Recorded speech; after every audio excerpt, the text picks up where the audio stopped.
Bonjour, வணக்கம். இந்த வீடியோவில் இப்போ நீங்கள் பார்க்க போகிறது ஒரு பேண்ட்டை இன்விசிபிள் ஸ்டிச் வந்து எப்படி பண்ண போகிறோம் அப்படின்றத தான் பார்க்க போகிறீங்க. அதுக்கு நம்ம கிளைண்ட்டோட எக்ஸாக்ட் மெஷர், இந்த பேண்ட்டோட எக்ஸாக்ட் மெஷர் எடுத்துகிட்டு நான் அதை வந்து மடித்து அயன் பண்ணி வச்சுருக்கேன். இப்போது இந்த மடித்த இடம் தெரியுதா? இப்போ இந்த இடத்த வந்து நான் மடித்து அயன் பண்ணிட்டேன். அப்புறம்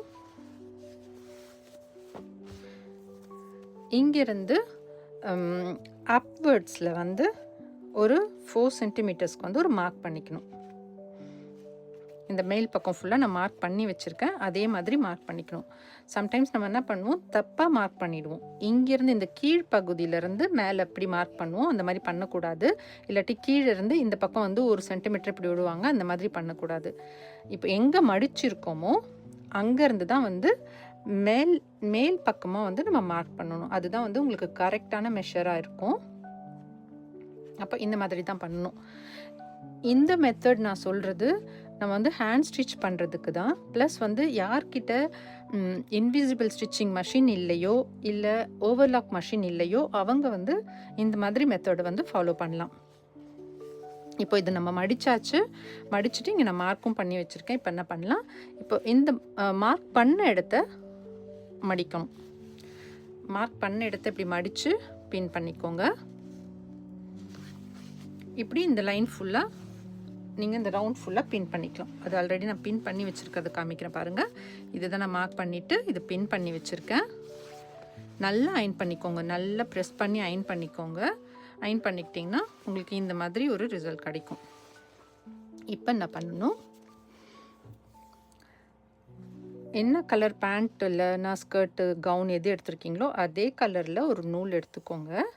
அது வந்து நம்ம சிங்கிளாக போட்டால் போதும். நான் இன்னும் கொஞ்சம் கூட ஸ்ட்ராங்காக இருக்கிறதுக்காக நான் 2ஆக போட்டிருக்கேன். சிங்கிளாக போட்டாலே அது கரெக்டாக செட் ஆகிடும். இப்போது இந்த மடிச்சிருக்கோம்ல, இந்த மடித்த பக்கத்துலேருந்து கொஞ்சம் ஒரு 1/4 இன்ச்சுக்கும் கொஞ்சம் கம்மியாக கீழே இப்படி எடுத்துட்டு அதையும் இப்படி மேல் பக்கத்தையும் இப்படி சேர்த்து ஒரு ஸ்டிச் பண்ணிவிடுங்க. ஒரு லாக் ஸ்டிச் மட்டும் போட்டுடுங்க. இப்படி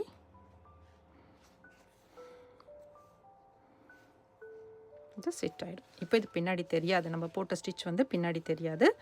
அதே மாதிரி ஒரு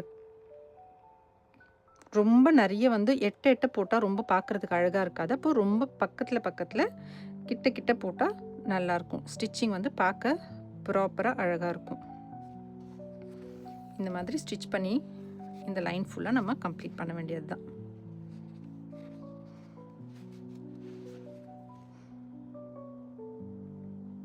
இது மேலேயே இப்படி போடக்கூடாது, இங்கேயும் அந்த மாதிரி பண்ணக்கூடாது. ரொம்ப டிஸ்டன்ஸ் இருக்கக்கூடாது.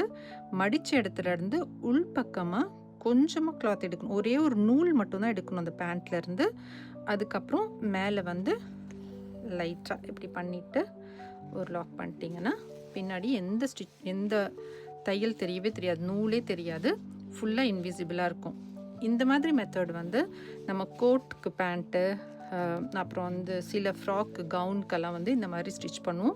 அதே மாதிரி கழுத்துக்கு எம்மிங் பண்ணும்போது கூட சில ட்ரெஸ்ஸில் நான் பார்ப்பேன், அந்த எம்மிங் பண்ணது இந்த பக்கம் நூல் தெரியும். அது மாதிரி தெரிஞ்சால் ரொம்ப நல்லா இருக்காது.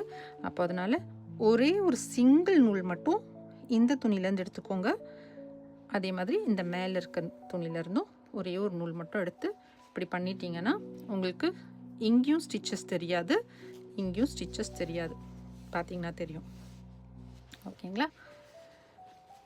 யூஸ்ஃபுல்லாக இருந்திருக்கும்னு நம்புகிறேன். வீடியோ பிடிச்சிருந்தா லைக் பண்ணுங்கள், சப்ஸ்கிரைப் பண்ணுங்கள், ஷேர் பண்ணுங்கள். Thank you all.